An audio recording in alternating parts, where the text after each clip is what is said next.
कधी विचार केलाय का की शत्रूच्या गुप्त लष्करी हालचालींवर नजर ठेवणारी एखादी एकदम प्रगत गुप्तहेर यंत्रणा अहं. ती चक्क एखाद्या सामान्य आणि गरीब गावकऱ्याचे अश्रू पुसण्यासाठी वापरली जाऊ शकते? माझे काम आवडत असेल तर 97 30 01 84 46 जीपे फोनपेवर मदत करून पाठिंबा देऊ शकता.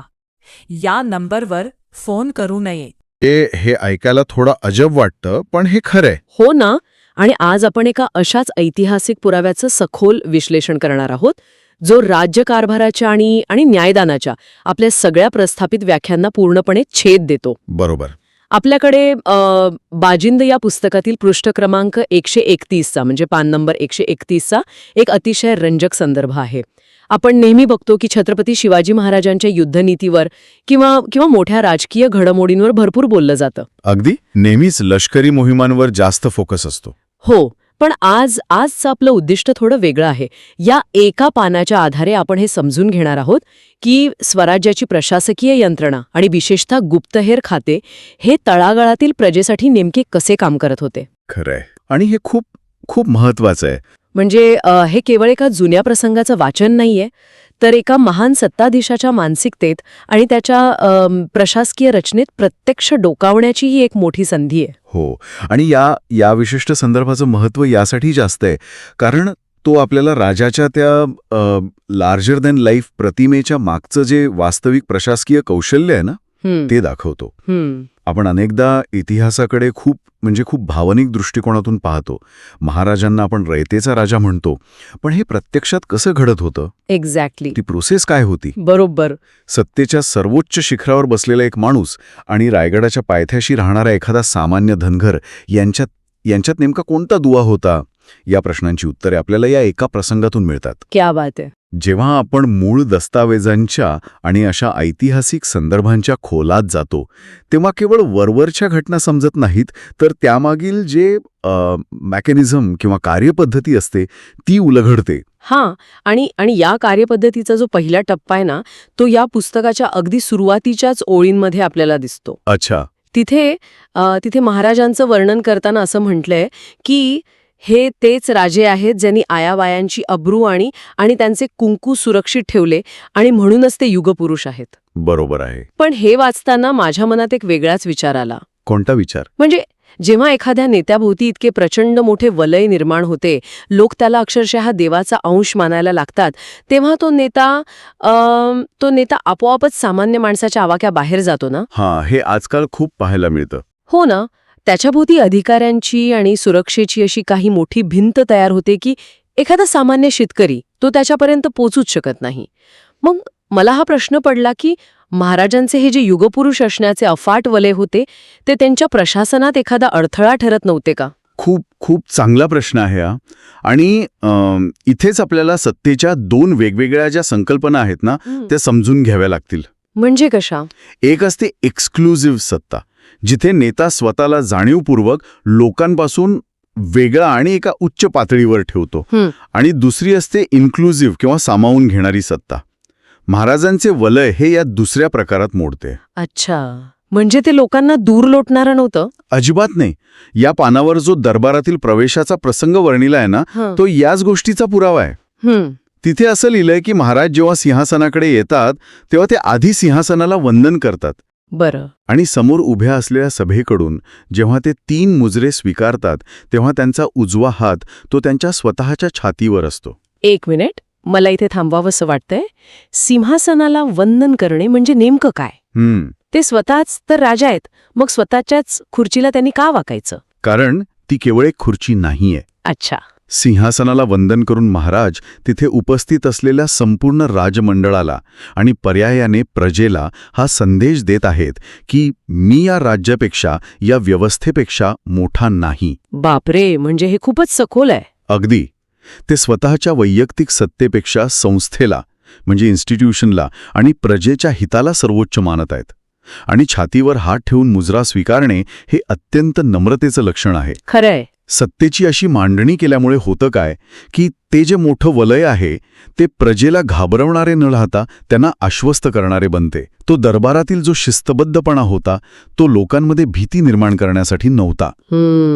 तर ती व्यवस्था अत्यंत न्याय्य आणि निष्पक्षपाती आहे हे त्यांच्या मनावर बिंबवण्यासाठी होता. जेव्हा एका सामान्य माणसाला हे जाणवते की आपला सर्वोच्च सत्ताधीश स्वतःला कायद्यापेक्षा किंवा राज्याचा तत्वांपेक्षा मोठा मानत नाही, बरोबर, तेव्हाच त्याच्या मनात व्यवस्थेबद्दल खरा विश्वास निर्माण होतो. हे एक पूर्णपणे वेगळंच परिमाण आहे. म्हणजे आदर आणि शिस्त असली तरी ती प्रजेला दूर लोटणारी नव्हती. नक्कीच. तरीही म्हणजे प्रॅक्टिकली विचार केला तर मला अजूनही एक शंका आहे. काय? रायगडासारख्या अशा अभेद्य किल्ल्यावर जिथे भर दरबारात एवढं गंभीर कामकाज सुरू आहे तिथे एक सामान्य माणूस कसा काय पोहोचू शकतो? इथेच खरी गोम आहे. कारण या पानावरचा जो पुढचा प्रसंग आहे ना तो थेट याच मुद्द्यावर येतो. बरोबर. तिथे असं वर्णन आहे की दरबारात गंभीर कामकाज सुरू आहे, वकील हातात काहीतरी कागदपत्रे घेऊन उभे आहेत, महाराज काहीतरी ऐकत आहेत आणि अचानक घोषणा करणाऱ्याची म्हणजे हरकाऱ्याची हाळी घुमते. तो सांगतो, टकमक धनगरवाडीचे गावकार भारी सखाराम आणि त्यांचे साथीदार हजर आहेत. हो, आणि ते रडत असतात. तेच, एक साधा गावकार भारी तोही रडत थेट महाराजांच्या समोर येतो. हे कसं काय शक्य आहे? म्हणजे इथली एवढी कडक सुरक्षा यंत्रणा किंवा दरबाराचे नियम एका सामान्य गावकऱ्याला असा थेट प्रवेश कसा देऊ शकतात? तोच तर या संपूर्ण संदर्भातील सर्वांत मोठा आणि धक्कादायक भाग आहे. वस्ताद काका जेव्हा महाराजांना या गावकऱ्यांबद्दल माहिती देतात ना तेव्हा ते एक अत्यंत महत्वाचा खुलासा करतात. काय सांगतात ते? सखाराम म्हणजे तो जो गावकार भारी होता तो स्वतःहून तक्रार घेऊन रायगडाचे दरवाजे ठोठावत आला नव्हता. म्हणजे तो स्वतःहून आला नव्हता? नाही. त्याला आणि त्याच्या साथीदारांना दरबारात आणण्याचे जे श्रेय होते ते होते बहिर्जी नाईकांच्या खासगीतील खबऱ्यांचे. अरेच्छा. म्हणजेच स्वराज्याच्या गुप्तहेर यंत्रणेचे. हे वाचून तर मी अक्षरशः उडालेच. म्हणजे हे असं आहे की जणू आजच्या काळात देशाची रॉ किंवा IB सारखी सर्वोच्च गुप्तहेर संस्था एखाद्या खेड्यातल्या ग्रामपंचायतीचा वाद सोडवण्यासाठी थेट पंतप्रधानांच्या कार्यालयात लोकांना घेऊन येत आहे. अगदी जसंच. हे खूपच अभूतपूर्व आहे. हे वाचताना माझ्या डोक्यात एक तुलना आली. कोणती? आजकाल मोठ्या कॉर्पोरेट कंपन्यांमध्ये एक क्वालिटी कंट्रोल किंवा ऑडिट टीम असते बघा. बरोबर. तिथे काय होतं, ग्राहकाने संतापून एखादी अधिकृत तक्रार नोंदवण्याची ते वाट नाही पाहत बसत. ही टीम स्वतःहून सिस्टममधले दोष शोधून काढते आणि व्यवस्थापनाला सांगते. एक्झॅक्टली. बहिर्जी नाईकांचे गुप्तहेर इथे अगदी तेच काम करताना दिसत आहेत. पण मला हे समजून घ्यायचं आहे की लष्करी गुप्तहेर यंत्रणा एका गावातल्या साध्या माणसाच्या व्यथेसाठी का वापरली जात होती आणि ते गावात मिसळून ही माहिती कशी काढत होते? अत्यंत अचूक आणि खूप महत्वाचा मुद्दा आहे. कसं आहे, कोणत्याही प्रशासनात एक मोठी त्रुटी असते. कोणती? ती म्हणजे माहितीचे गाळण किंवा ज्याला आपण इन्फॉर्मेशन फिल्टरिंग म्हणतो. अच्छा, म्हणजे माहिती लपवणं. हो. जेव्हा तळागाळात काही अन्याय होतो तेव्हा तिथला जो स्थानिक अधिकारी असतो तो ती बातमी वरच्या पातळीवर जाऊ नये म्हणून प्रयत्न करतो. कारण त्यात त्याचं अपयश दिसतं. बरोबर. अगदी बरोबर. अधिकाऱ्यांच्या या साखळीतून खरी बातमी राजापर्यंत कधी पोचतच नाही. आणि महाराजांनी ही प्रशासकीय अडचण अगदी अचूक ओळखली होती. म्हणून त्यांनी गुप्तहेर खात्याला केवळ स्टेट सिक्युरिटी किंवा राजकीय आणि लष्करी सुरक्षेपुरते मर्यादित ठेवले नाही, तर त्याचा वापर सोशल सिक्युरिटी म्हणजे सामाजिक सुरक्षितता म्हणूनही केला. म्हणजे गुप्तहेर हे एक प्रकारे राजाचे स्वतःचे एक थेट नेटवर्क होते जे मधल्या अधिकाऱ्यांना किंवा मध्यस्थांना बायपास करत होते. अगदी बरोबर. आणि हे गुप्तहेर काही गावात जाऊन उघडपणे चौकशी करत नसत. मग ते काम कसं करायचे? ते वासुदेव, गोंधळी, व्यापारी किंवा साधे वाटसरू अशा वेगवेगळ्या वेशांमध्ये लोकांमध्ये मिसळत. जेव्हा त्यांनी टकमकटोकच्या खाली असलेल्या त्या धनगरवाडीत सखाराम कारभाराची व्यथा पाहिली, तिथेच स्थानिक पातळीवर त्यांना न्याय मिळत नाहीये हे त्यांच्या लक्षात आले. तेव्हा त्यांनी थेट या मध्यस्थांना वगळून या लोकांना महाराजांसमोर उभे केले. बापरे. म्हणजे एका लष्करी आणि राजकीय यंत्रणेचा असा अत्यंत संवेदनशील आणि नागरी वापर हे तर 17व्या शतकातच नाही तर आजच्या राज्यशास्त्राच्या अभ्यासातही एक खूप प्रगत उदाहरण मानायला हवं. नक्कीच. हे आजच्या काळातही दुर्मिळ आहे. पण इथेच मला वाटतं एक मानसिक आणि राजकीय पेच निर्माण होतो. कोणता पेच? बघा, सखाराम दरबारात राडतोय, वस्ताद काका महाराजांच्या कानात ती टकमक टोक आणि त्या खालच्या गावाची ती गंभीर व्यथा सांगतायत. हां, ती व्यथा नेमकी काय होती हे या पानात दिलेलं नाहीये, पण ती इतकी गंभीर होती की महाराजांना म्हणजे साक्षात महाराजांना क्षणभर विचार करावा लागला. बरोबर. आणि त्यानंतर महाराज भर दरबारात एक असं विधान करतात जे मला वाटतं कोणत्याही सत्ताधीशाच्या मूळ स्वभावाच्या पूर्णपणे विरुद्ध आहे. ती काय म्हणाले? महाराज म्हणतात, रायगड स्वराज्याची राजधानी आहे. साऱ्या महाराष्ट्रात रामराज्य आणण्याची स्वप्ने आपण पाहतोय आणि राजधानीखालची प्रजाच दुःखी आहे हे बरे नव्हे. खरे. आणि पुढे ते स्पष्ट कबूल करतात की जर बहिर्जी नायकांनी ही बातमी आणली नसती तर ही गरीब रयत माझ्यापर्यंत पोहोचूच शकली नसती. आता मला इथे असा आक्षेप घ्यायचा आहे की कोणताही नेता आपली स्वतःची किंवा आपल्या प्रशासनाशी अशी उघडपणे भर दरबारात बदनामी का करेल? यातून तर असं दिसतंय ना की तुमची मूळ न्यायव्यवस्थाच कुठेतरी कुचकामी आहे. इथेच एका सामान्य नेत्यामध्ये आणि एका स्टेट्समनमध्ये म्हणजे खऱ्या अर्थाने लोकनेत्यामध्ये फरक असतो. कसा काय? सामान्य नेते नेहमी स्वतःची प्रतिमा वाचवण्याचा प्रयत्न करतात. एखादी त्रुटी समोर आली की ते लगेच बचावात्मक किंवा डिफेन्सिव्ह पवित्रा घेतात आणि खालच्या अधिकाऱ्यांवर खापर फोडतात. हो, हे आपण रोजच बघतो. पण महाराजांमध्ये एक विलक्षण स्वजाणीव किंवा सेल्फ अवेअरनेस आणि प्रचंड आत्मविश्वास होता. ते हे मान्य करत आहेत की सत्तेची रचनाच अशी असते की तळागाळातील माणसाचा आवाज वरपर्यंत पोचताना दाबता येऊ शकतो. आणि जेव्हा राजा स्वतः भर दरबारात आपल्या प्रशासनाची मर्यादा मान्य करतो ना, तेव्हा तो अप्रत्यक्षपणे आपल्या संपूर्ण नोकरशाहीला एक अत्यंत कडक संदेश देत असतो. कोणता संदेश? हाच की मला सत्य माहीत आहे. माझी तुमच्या अहवालांवर आंधळी भिस्त नाहीये. माझ्याकडे माहिती मिळवण्याचे दुसरे आणि अधिक प्रभावी मार्ग आहेत. अरे वा, म्हणजे हा एक वचक होता. त्यांना हे समजतं की आपण प्रजेवर केलेला कोणताही अन्याय आता लपून राहणार नाही. बरोबर. त्यामुळे महाराजांचे हे विधान स्वतःची बदनामी करणारे अजिबात नव्हते, तर ते संपूर्ण प्रशासकीय यंत्रणेला धाकात ठेवणारे आणि प्रजेचा व्यवस्थेवरील विश्वास अधिक दृढ करणारे होते. हा दृष्टिकोन खरोखरच म्हणजे खूपच विचार करायला लावणारा आहे. स्वतःची कमतरता मान्य करणे हेच एक मोठं अस्त्र म्हणून वापरले गेलं. होय. पण या सगळ्यानंतर महाराजांनी जो निर्णय घेतला ना, त्यावर मला खरोखरच थोडी चर्चा करायची आहे. नक्कीच. काय वाटतं तुम्हाला त्या निर्णयाबद्दल? कारण तो निर्णय मला प्रशासकीयदृष्ट्या खूपच टोकाचा वाटतो. ती व्यथा ऐकल्यानंतर महाराज वस्ताद काकांना थेट आदेश देतात, काका, आजपासून टकमकचा रस्ता बंद करा. बरोबर. आता मला सांगा, टकमक टोक हे राजधानी रायगडाचे एक खूप महत्वाचं भौगोलिक ठिकाण आहे. अगदी. तिथला रस्ता असा एका क्षणात बंद करणे हे थोडे घाईघाईत आणि भावनांच्या आहारी जाऊन घेतल्यासारखं वाटत नाही का? वरवर पाहता तसं वाटू शकतं. म्हणजे बघा ना, कोणतीही समिती नाही, चौकशी नाही, अहवाल मागवला नाही. केवळ एका गावकऱ्याच्या अश्रूंमुळे राज्याच्या राजधानीजवळील रस्ता असा थेट बंद करणे हे लष्करी किंवा आर्थिकदृष्ट्या नुकसानाचं ठरू शकत नाही का? एका परिपक्व प्रशासकाकडून अशा इम्पल्सिव्ह निर्णयाची अपेक्षा कशी करायची? तुमचा हा मुद्दा खूप लॉजिकल आहे. पण राजकारणाच्या आणि रामराज्याच्या संकल्पनेतून पाहिल्यास यात एक अत्यंत खोल आणि प्रगल्भ विचार दडलेला आहे. तो कसा? तुम्ही म्हणालात तसे आजच्या काळात आपण न्यायव्यवस्थेकडून एका प्रदीर्घ प्रक्रियेची अपेक्षा करतो. हो, समित्या, चौकशा, तारखा. बरोबर. पण या प्रक्रियेत अनेकदा न्याय मिळायला इतका उशीर होतो की त्याचा मूळ उद्देशच संपून जातो. महाराजांचा न्याय हा त्वरित न्याय किंवा स्विफ्ट जस्टिस होता. पण त्वरित न्याय आणि घाईघाईत घेतलेला निर्णय यात फरक असतो ना? नक्कीच असतो. आणि म्हणूनच हा निर्णय घाईचा नाहीये.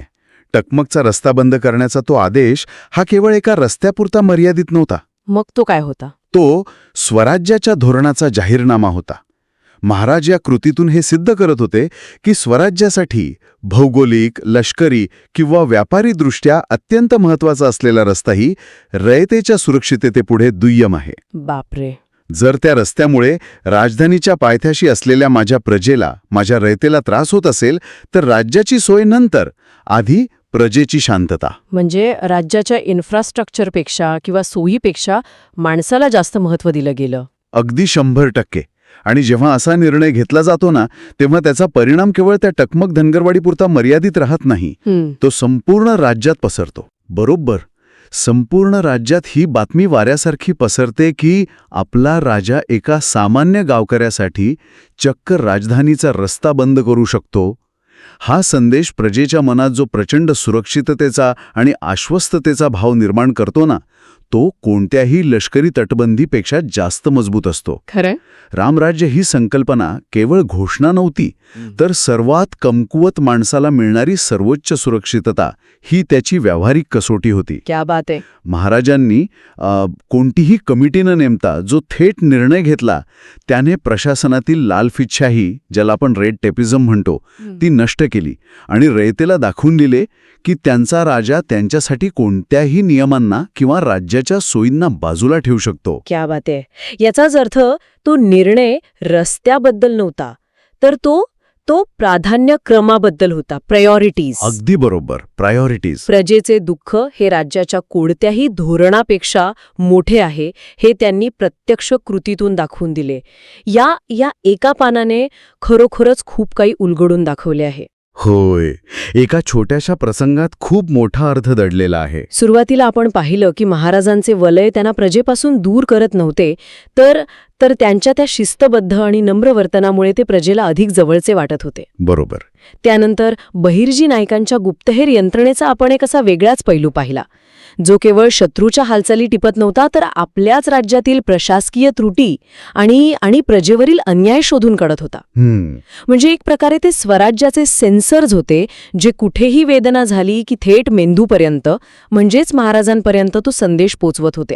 आणि सर्वात महत्वाचे म्हणजे सत्य समोर आल्यावर कोणताही आडपडदा न ठेवता स्वतःच्या यंत्रणेची मर्यादा अगदी खुल्या मनाने स्वीकारून तत्काळ न्याय देण्याची राजाची वृत्ती. अगदी.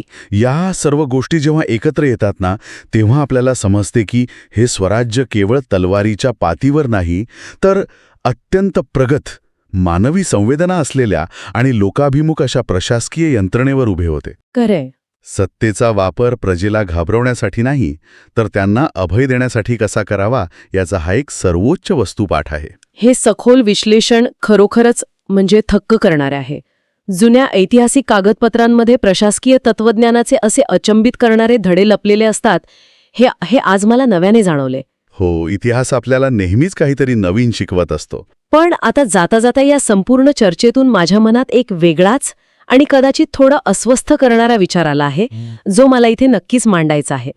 सांगा ना. संपूर्ण चर्चेत आपण पाहिलं की महाराजांनी प्रजेचे दुःख समजून घेण्यासाठी एका अत्यंत प्रगत आणि सर्वव्यापी अशा गुप्तहेर यंत्रणेचा वापर केला. होय. म्हणजे रयतेवर, त्यांच्या हालचालींवर राजाचे सूक्ष्म लक्ष होते. पण आजच्या 21व्या शतकात आपण प्रायव्हसी किंवा खाजगीपणाबद्दल अत्यंत संवेदनशील असतो. अगदी बरोबर. प्रायव्हसी हा आजचा खूप मोठा मुद्दा आहे. हो ना. आपल्यावर कोणी पाळत ठेवली तर आपण त्याला अधिकारांचं हनन मानतो, पण जर त्या काळात अशा प्रकारच्या पाळत ठेवण्याने किंवा सर्वंकष माहिती असण्याने थेट तळागाळातील माणसाला न्याय मिळत असेल, तर आजच्या या डिजिटल युगात जिथे सरकारकडे आपली इत्थंभूत माहिती आहे, आपला सारा डेटा आहे, तो डेटा वापरून आपल्या समस्या आपण तक्रार करण्याआधीच सोडवणं शक्य आहे का? खूपच कळीचा प्रश्न आहे. जर एखाद्या राजाला गुप्तहेरांच्या माध्यमातून लोकांचे अश्रू दिसत असतील, तर आजच्या अल्गोरिदम आणि बिग डेटाच्या युगात सरकार खऱ्या अर्थाने प्रोएक्टिव्ह होऊन तळागाळातील समस्या सोडवू शकते का? की हा विचार आपल्याला न्यायाकडे न नेता एका हुकुमशाहीच्या आणि पाळत ठेवणाऱ्या व्यवस्थेच्या म्हणजे सर्व्हेलन्स स्टेटच्या दिशेने घेऊन जातो. बरोबर. सर्वंकष माहिती किंवा पाळत ठेवणे हे न्यायाचे आणि संवेदनशीलतेचं साधन असू शकते की केवळ नियंत्रणाचे? या दोन्हीतली सीमारेषा कोण ठरवणार? हा विचार करायला लावणारा मुद्दा आहे खरोखर. हा विचार नक्की करा, कारण इतिहासातील उत्तरे अनेकदा वर्तमानासाठी अत्यंत कठीण असे प्रश्न उभे करतात. आज इथेच थांबूया. पुन्हा भेटू अशाच एका नव्या आणि रंजक विश्लेषणासह.